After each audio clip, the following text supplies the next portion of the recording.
السلام علیکم ورحمۃ اللہ وبرکاتہ۔ معزز ناظرین، یہ بچہ سپارے کے اوپر نام لکھوانے کے لیے آیا ہے، اور بچے اکثر و بیشتر نام لکھوانے کے لیے آتے ہیں، اور میں بھی ان کی خوشی کی خاطر ان کو لکھ دیا کرتا ہوں۔ تو دیکھیے آج اس کا نام ہم کیسے لکھتے ہیں۔ عام طور پر میں نے اپنے پاس 4-5 مارکریں رکھی ہوتی ہیں، ان میں ایک دو لکھنے کے لیے اور ایک دو ہوتی ہے جو فلورسنٹ مارکر عام طور پر رنگ بھرنے کے لیے، جس سے آؤٹ لائن لگاتے ہیں۔ تو پہلے میں لکھنے لگا ہوں محمد، بچے کا نام ہے محمد ابراہیم۔ اس کو میں خط ثلث میں لکھوں گا۔ خطوط کی کافی ساری قسمیں ہیں، جیسے کہ دوسری زبانوں میں بھی فانٹ ہوتے ہیں، جی ان خطوط کو انگلش میں فانٹ کہتے ہیں۔ تو عربی فانٹ جو ہے وہ ایک بہترین فانٹ ہے خط ثلث، اس کے اندر میں اس کو لکھ کے دینے لگا ہوں۔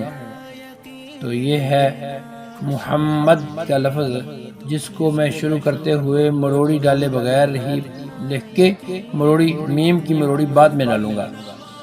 پھر اس کے بعد اس کا جو نام ہے اپنا ابراہیم، وہ محمد کے اوپر، اور محمد کے اوپر جو یوں لکھتے ہیں نا، تو تھوڑی جگہ کے اندر زیادہ موٹا نام لکھا جا سکتا ہے۔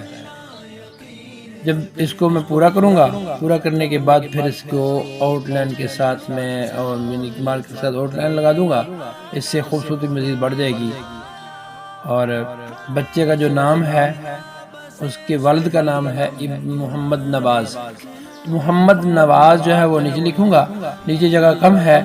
عام طور پر خط رقاع جو ہے وہ تھوڑی جگہ میں زیادہ موٹا لکھا جا سکتا ہے، اور خاص طور پر ایسی جگہ کہ جہاں جگہ کی چوڑائی کم ہو اور لمبائی والی سائڈ میں جگہ زیادہ ہو، تو وہاں خط رقاع جو ہے وہ زیادہ موزوں رہتا ہے۔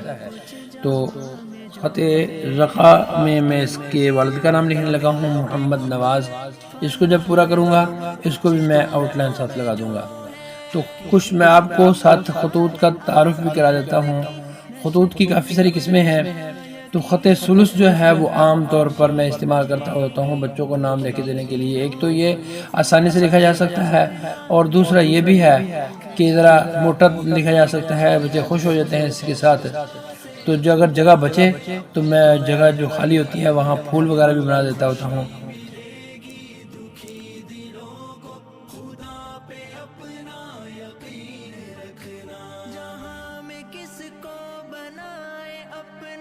یہاں تو اپنے بنے ہیں دشمن، جہاں میں کس کو بنائے اپنا، یہاں تو اپنے بنے ہیں دشمن۔